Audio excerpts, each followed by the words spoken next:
hello everyone है यहाँ हेर्न सक्नुहुन्छ मेरो गाडीमा चाहिँ यति बिघ्न कमिला आएको रहेछ है र यो चाहिँ कहाँ जाँदैछ भन्दा चाहिँ यहाँबाट गएर चाहिँ तपाईँको यहाँ हेर्न सक्नुहुन्छ यहाँबाट गएर चाहिँ सागर यहाँ लाइट देखाउँदा त यहाँ क्यापपट्टि आएको छ हेर्नुहोस् त अब क्यापमा हेर्छ क्यापमा चाहिँ तपाईँको आम्मामा हेर्नुहोस् त पेट्रोल भ्यारिएन्ट कार हो मेरो है हेर्नुहोस् त यस्तो गुड लगाएको छ हेर्नुहोस् त लु के हो यो चाहिँ अब के प्रब्लम भएको होला यो चाहिँ अब र यो चाहिँ मेरो सिक्किमकै गाडी हो है आम्मा हेर्नुहोस् त भित्र पस्दैछ त कमिला त हेर्नुहोस् त लु हेर्नुहोस् त यो भित्रतिरबाट कमिला निक्लिँदैछ यो है मैले त हिजो अस्ति भर्खरै एक हप्ता अगाडि मात्रै तेल हालेको मैले त है यहाँ हेर्न सक्नुहुन्छ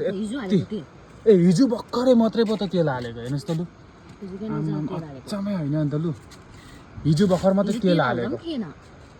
हिजो तेल हाल्दा पनि थिएन हिजो म गान्तोक गएँ है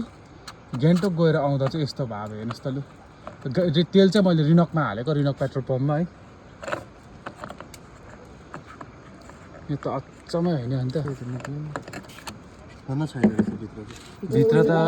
भित्र पस्छ है टकटका त हेर्नुहोस् त मेरो यो गाडी नम्बर म तपाईँलाई देखाउँछु है गाडी नम्बर मेरो है सिक्किमकै गाडी हो तर अचम्मै हेर्नुहोस् त पेट्रोलमा यसरी चाहिँ अब हामीले त पहिला अब हिट लगाइदिन्छ ल सागर भाइ हेर्नुहोस् सागर भाइहरू साथीभाइहरू सबै आएर तगसै भयो हेर्नुहोस् हेर त हाततिर कमिला टोकेन भने आम्मामा यहाँ हाल त हातमा पनि हाल त पुरा टोक्यो त यहाँ हेर्नुहोस् त आम्मामा कम्ती टोकेन त मलाई भयो नि त ल अब गाडीमा अब यसरी